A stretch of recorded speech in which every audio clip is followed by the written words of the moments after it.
আসসালামু আলাইকুম।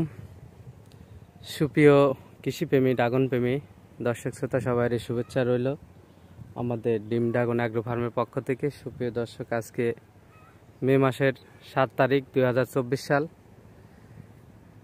তো বাগানে দেখুন অনেক দিন বৃষ্টি নাই। গত 2 তারিখ থেকে বাংলাদেশে বিভিন্ন অঞ্চলে বৃষ্টি হয়ে চলেছে, কিন্তু আমাদের নাটোর পাবনায় এখনও আমরা কিন্তু আজ 7 তারিখে এসেও আমরা বৃষ্টির দেখা পাই নাই। জানি না কখন আল্লাহর রহমতের বৃষ্টি বর্ষিত হবে আমাদের এই অঞ্চলে, তার ধরনীকে শীতল করার জন্য। তো সকল প্রাণী সেই আল্লাহর রহমতের বৃষ্টির অপেক্ষায় অধীর আগ্রহে রয়েছে, আমরাও রয়েছি। তো বাগানও কি রুক্ষ অবস্থায় চলছে জানেন, অত্যাধিক তাপমাত্রার কারণে অনেক ডগা ছানবান হয়ে গেছে, কিছু ডগা পচনও ধরছে। পাশাপাশি দেখুন যে ফল কিছু সেট হয়েছিল, ফুল ফ্লাশ হয়েছিল, সেগুলো তো ঝরে গেছেই। নতুন করে সেইভাবে ফুলের দেখা নাই, তবে দু একটি করে আমরা ফুলের কুড়ি দেখতে পাচ্ছি আবার। যেমন এই যে এখানে দেখুন, এরকম বিচ্ছিন্নভাবে আমরা দেখতে পাচ্ছি। তবে আসলে এগুলো খুবই বিচ্ছিন্ন ঘটনা, বাণিজ্যিক চাষের জন্য আসলে এটা কাঙ্ক্ষিত নয়। তবে বৃষ্টি হলে সবারই আশাবাদী যে পর্যাপ্ত পরিমাণে সবাই ফুলের দেখা পাবে, ফুলের কুড়ির দেখা পাবে এবং ভালো একটা হবে। এই যে দেখুন, অত্যাধিক তাপের কারণে এটা হলুদ হয়ে সানবান থেকে এখন কিন্তু পচন ধরে গেছে। এইভাবে কিন্তু অনেক বাগান কিন্তু নষ্ট হয়ে যাবে দেখুন। তবে সব মিলায়ে মোটামুটি আমার বাগান ভালো আছে, যত্নটা মোটামুটি ভালোভাবে করার চেষ্টা করা হয়।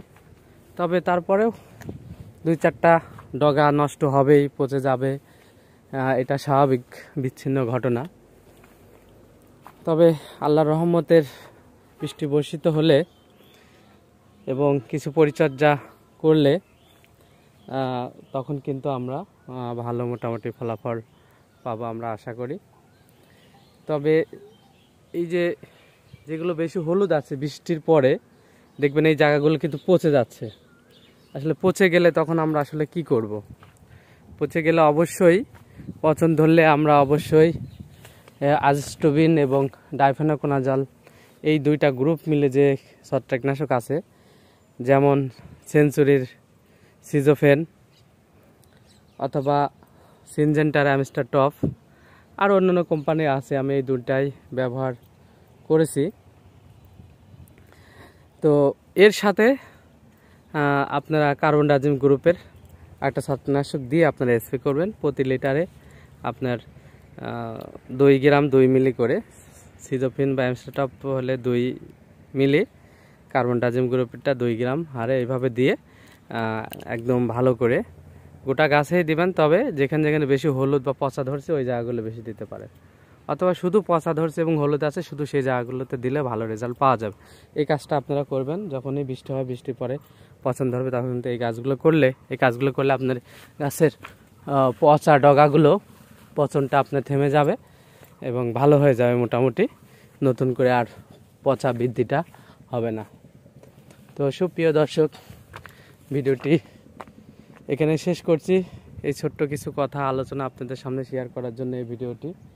তো সবার সুস্বাস্থ্য কামনা করে ভিডিওটি শেষ করলাম। আল্লাহ হাফেজ।